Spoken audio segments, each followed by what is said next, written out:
Ya ini musyahad, ini maksudnya yang kita temukan ya medsos di zaman sekarang khususnya di generasi kita kali ini banyak mencelakai atau menodai generasinya kita. Maksudnya banyak merusak gitu.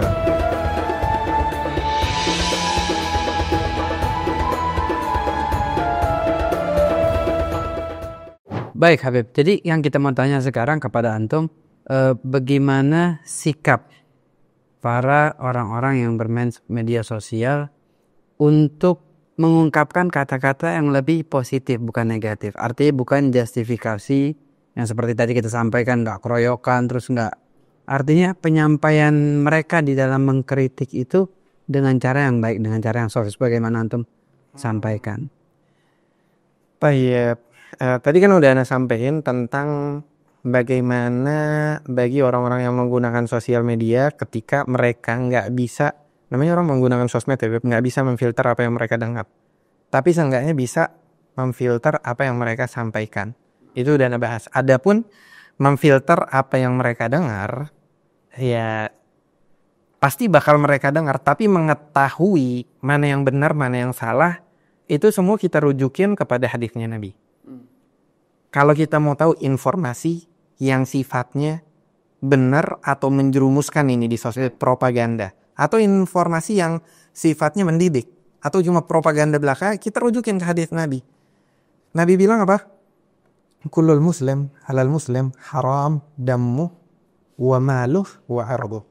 Muslim sama muslim itu haram ketika satu muslim menyentuh darah muslim yang lainnya, atau harta muslim yang lainnya, atau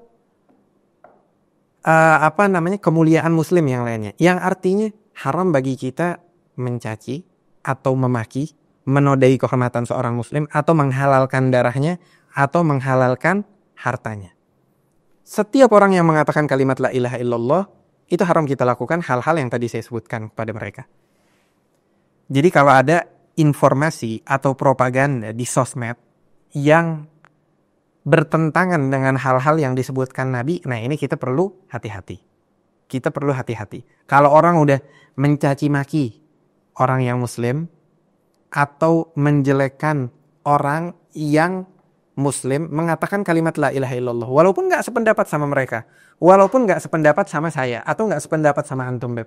Tapi kalau mereka udah melewati batas-batas yang dikasih sama Nabi, berarti ada propaganda di belakang mereka. Ada hal yang tidak betul di belakang mereka.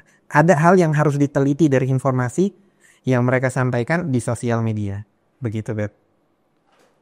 Nah, tapi kalau kita melihat di dunia maya ini, Habib, hal-hal yang kita khawatirkan itu banyak. Bukan aja yang Antum sampaikan tadi. Sekarang maaf, di zaman kita nih sekarang, dan kalau kita update, itu orang sekarang tawuran antara kampung, itu mereka janjiannya di medsos. Janjiannya di medsos. Yang tadi Antum sampaikan, artinya pertama mungkin main celah-celahan, main gunjing-gunjingan, sehingga terjadilah terbakarnya amarah mereka, terus nantangin dan lain-lain, dan ngajakin ketemuan. Asal muasalnya dari medsos. Artinya kalau kita lihat nilai positif dan negatifnya ini, kita masih hitung-hitung, mungkin bagi orang yang nggak bijak memainkan media sosial, banyak kan negatif itu. Gitu. Nah, ya ini musyahad, ini maksudnya yang kita temukan ya medsos di zaman sekarang khususnya di generasi kita kali ini banyak mencelakai atau menodai generasinya kita. Maksudnya banyak merusak gitu. Cuma ya nggak bisa kita pungkiri bahwasanya banyak hal yang baik dari media sosial juga. Sebagaimana kita banyak belajar dari YouTube ya, atau dari platform Instagram atau TikTok. Banyak hal-hal baru yang kita pelajarin. Cuman ya penggunaan medsos dan sosial media, ya kita juga harus menggunakan hikmah. Mau nggak mau, hikmah di dalam mendengar dari sosial media, hikmah di dalam menyampaikan apa yang ingin kita sampaikan di sosial media, begitu loh. Bijak artinya. Nah, dari sini kan kita bisa garis bawain Habib. Artinya kalau kita mau umat dalam keadaan baik, ya tentunya yang menyampaikan pesan-pesan di dalam medsos hari juga mesti hal-hal yang lebih banyak positifnya. Lebih banyak. Tapi kalau kita sudah lihat para penyampai, para pemberi pesan dakwah di media sosial, sudah mulai adanya hal-hal yang tidak mendidik, kayak seperti tadi di awal kita telah membahas. Dia membandingkan tarif majlis lebih minum khamar lebih unggul atau lebih bagus, lebih mending daripada menarifkan sebuah kajian atau majlis. Itu kan artinya hal yang nggak mendidik. Kalau kita lihat sosok guru, ustadz, kalau kita ini lagi sosok yang kita jadikan tauladan, yang memberikan sebuah gambaran yang tidak baik, ya bagaimana dengan umatnya begitu?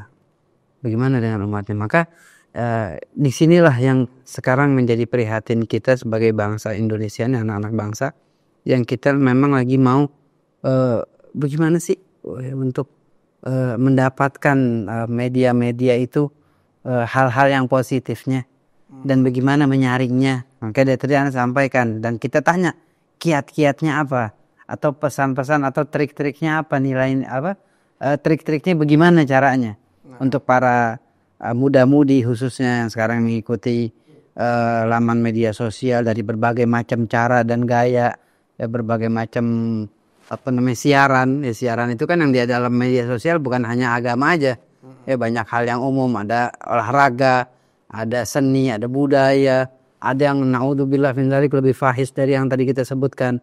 Nah, ajakan antum untuk mereka dan juga saran antum untuk para penyampai pesan di media sosial seperti apa? Kalau dari Ana bukan siapa-siapa, Ana nggak bisa memberikan pesan. Cuma Al-Imam Syafi'i mengatakan loh, ma hawal ilma jami'an ahadun la walau ma rasahu alfasana innamal ilmu ba'idun ghauruhu fakhudhu min kulli syai'in ahsana. Jangan terburu-buru di dalam menghukumi sesuatu. Jangan tergesa-gesa di dalam menilai sesuatu. Dikarenakan ilmu, ini kata Imam Syafi'i. Imam Syafi'i yang ilmunya diakui bahkan sama Nabi Muhammad, diakui beberapa tafsiran ulama di dalam hadis Nabi mengatakan hadis yang dituju oleh Nabi ketika Nabi bilang akan datang satu orang yang ilmunya tersebar di seluruh tempat, itu ulama mengatakan kebanyakan Imam Syafi'i. Imam Syafi'i ilmunya segitu besarnya, segitu luasnya, ia mengatakan apa? Ma hawal ilma jami'an ahadun. Enggak ada seorang pun yang bisa mengambil ilmu, menguasai ilmu seluruhnya. Enggak bisa. Enggak bisa. Walaupun dia belajar dan menimba ilmu 1000 tahun.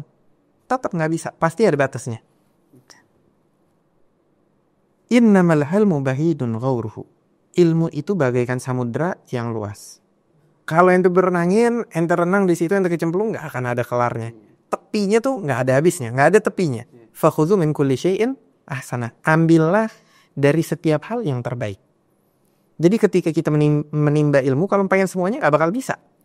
Jadi ambil yang terbaik aja. Yang terbaik ya kita jangan terlalu tergesa-gesa, terburu-buru di dalam menilai perlakuan atau statement orang-orang. Apalagi khususnya yang tersebar di sosial media. Karena orang sekarang yang mau ngomong-ngomong, yang mau diam-diam, yang mau viral-viral, Mau menyimpulkan sesuatu seenaknya tanpa landasan kitab, sesuai dengan apa yang dia pikir benar. Dia pikir bahwasanya itu berdasarkan logika, dia nggak tahu padahal logikanya dia yang melenceng dari fakta setiap sesuatu. Jadi begitu, Beb. Nah, sampai Habib Ali Jufri kan sering bilang kalau ente nggak bakalan bisa dibilang alim kecuali ente tahu bahwasanya setiap perkara itu ada ikhtilaf, ada perbedaan pendapat di dalam hal tersebut. Masalah-masalah itu pasti masalah-masalah yang sifatnya fikih, itu kontroversial begitu. Jadi jangan pernah menyalahkan orang yang mau mengikuti pendapatnya orang lain, mengikuti pendapatnya A, mengikuti pendapatnya B, itu haknya mereka. Begitu. Al-ikhtilaf fil ummah rahmah. Gitu. ikhtilaf, perbedaan pendapat yang ada di umat Nabi Muhammad itu bukan suatu bentuk bala atau musibah untuk kita. Itu adalah rahmat. Terkadang kita kuat untuk mengikuti pendapat yang ketat di dalam hukum syariat. Tapi ada orang-orang lain yang baru masuk Islam atau baru belajar agama. Itu mereka nggak kuat di dalam mengikuti pendapat-pendapat tersebut. Kita sarankan mereka untuk mengikuti pendapat-pendapat yang lain yang bisa membawa mereka, mengikat mereka, mempererat hubungan mereka dengan agama lebih kuat. Jadi perbedaan pendapat itu suatu hal yang lazim. Itu bukan hal yang baru. Cuma berbeda tapi dengan akhlak, dengan adab, begitu. Kritis tapi dengan cara yang membangun, bukan menghancurkan. Begitu. Sebagaimana perbedaan ini udah ada dari zaman para sahabat. Muawiyah dan Ali bin Abi Thalib berbeda pendapat. Terus tabi'in juga banyak yang berbeda pendapat. Datang Imam Syafi'i, Imam Malik, Imam Hanafi. Imam Syafi'i muridnya Imam Malik, berbeda pendapat sama Imam Malik. Begitu, Beb. Jadi perbedaan pendapat rahmat buat kita. Cuman gak ada yang saya heboh kayak orang sekarang di media sosial, orang dikeroyok dengan komentar komentar. Itu dia, Beb. Padahal mereka tahu ini orang manusia. Maksudnya ya kesalahan dari seorang manusia itu adalah suatu hal yang lazim. Begitu. Jangan cuma gara-gara kesalahan si fulan atau halan terus kita putus hubungan gitu sama dia. Artinya kita salah di dalam menyikapi sekarang. Dia salah di dalam bersikap orang ini, fulan ini. Tapi ketika kita memutus tali silaturahmi, kita juga salah di dalam menyikapi. Masya Allah. Jazakumullah khair. Insyaallah ini antum sampaikan para pendengar di media sosial dan juga para pendakwah yang biasa berdakwah di media sosial bisa mengambil nilai-nilai yang antum sampaikan menjadi pelajaran untuk kita dan mereka semuanya. Terakhir sebelum kita tutup, saya mau menyampaikan sebuah cerita. Cerita ini dahulu kala entah itu cerita cerita kosong ataupun benar kejadiannya kita nggak tahu. Jadi dahulu kala pernah ada orang bercerita seperti ini. Ada seseorang mau masuk Islam. Ada orang mau masuk Islam. Akhirnya dilihat, wah ini orang udah tua nih. Dilihat ini orang udah tua.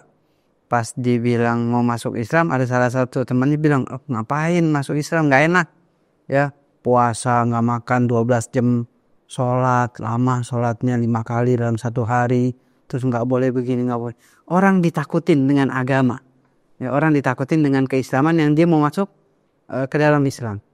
Ya, akhirnya ini orang yang tadi mau masuk Islam nggak jadi, gara-gara ditakutin. Akhirnya setelah ini orang nggak jadi masuk ke dalam agama Islam, teman yang lain bertanya, kenapa ente takutin orang mau masuk agama Islam? Ya, kata ini orang yang menyampaikan yang nakut-nakutin, ya enak aja dia udah tua, mau mulai argo dari nol.